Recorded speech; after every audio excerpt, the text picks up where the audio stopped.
السلام علیکم سر. وعلیکم السلام جی پرویز، کیا حال چال ہے آپ کے؟ جی بالکل ٹھیک سر. آپ خیریت سے ہیں سر؟ اللہ کا شکر، دعا چاہیے. سر سب سے پہلے یہ لانگ مارچ پہ بات کریں. اپوزیشن نے اس کو اتنا لیٹ رکھا ہے، عوام بڑی پریشان ہے مہنگائی کی وجہ سے، اور تقریباً 4 مہینے کا ٹائم مزید دے دیا حکومت کو. اس میں سر اس کو کیسے دیکھتے ہیں آپ؟ جس طریقے سے حکومت کی نالائکیوں کا سمجھنا مشکل ہے، جی اسی طریقے سے اپوزیشن کی بھی جو نالائکی ہیں یا قابلیتیں ہیں ان کو سمجھنا مشکل ہے.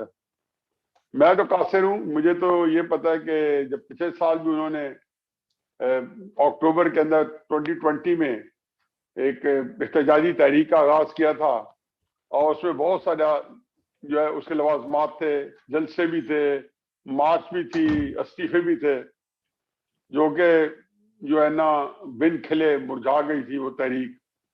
تو اس وقت مجھے کوئی اس میں غلط فہمی نہیں تھی کہ اپوزیشن کو بڑا مارکا مارنے والی ہے.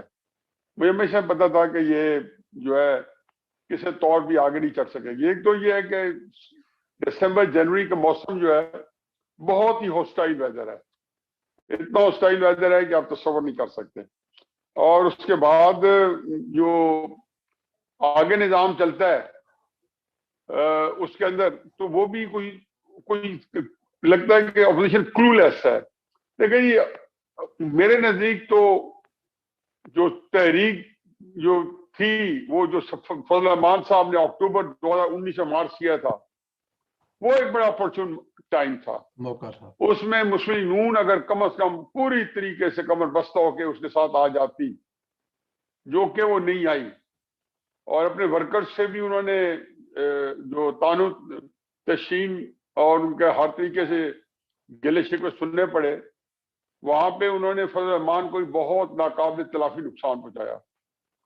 لیکن چونکہ اب مجبوریاں ہوتی ہیں، فضل الرحمان صاحب بھی وہ کہتے ہیں نا کہ آپ کے پاس جب کوئی چوائس نہیں ہوتی تو آپ کہتے ہو بس ٹھیک ہے گزارا کرنا ہے تو گزارا کر رہے ہیں. اب اپوزیشن کی جو کلیئرٹی ہے وہ ہے کیا؟ اپوزیشن کے سامنے میرا خیال میں وہ اس معاملے یکسو نہیں ہے کہ اس نے جو لانگ مارچ کرنا ہے وہ کس کے خلاف کرنا ہے. ظاہر ہے عمران خان کے خلاف جی کوئی فرق نہیں پڑتا. مجھے عمران خان کیا بگاڑ لیں گے؟ چلے جائیں سب اسلام آباد، 15 دن 20 دن بیٹھ جائیں، پھر روزے آ جائیں گے. پھر عمران خان بھی تو لانگ مارچ کر کے شرمندہ، ناکام و نامراد واپس لوٹ آیا تھا. تو یہ کیسے کامیاب ہو جائیں گے؟ یہ کوئی قبضہ کر لیں گے؟ دائرے نہیں کریں گے. یہ تو وہ ترم بھی نہیں کریں گے کیونکہ انہوں نے کہنا ہے ہم نے قانون کے دائرے میں رہنا ہے.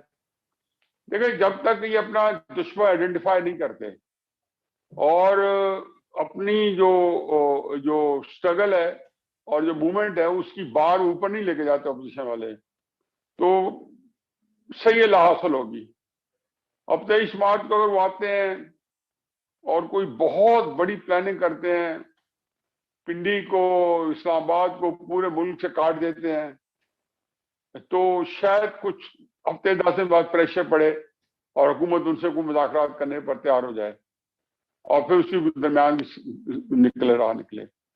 لیکن اگر انہوں نے اسٹیبلشمنٹ کے ساتھ ساز باز کر کے ہی اقتدار لینا ہے تو پھر مجھے تو تکلیف ہوتی اس لیے ہوتی ہے کہ جو اس وقت مسلم نون خصوصی طور پہ جو ان کی تکالیف ہے، جو ان کی پریشانی ہے، اس کی وجہ عمران خان نہیں ہے، اسٹیبلشمنٹ ہے.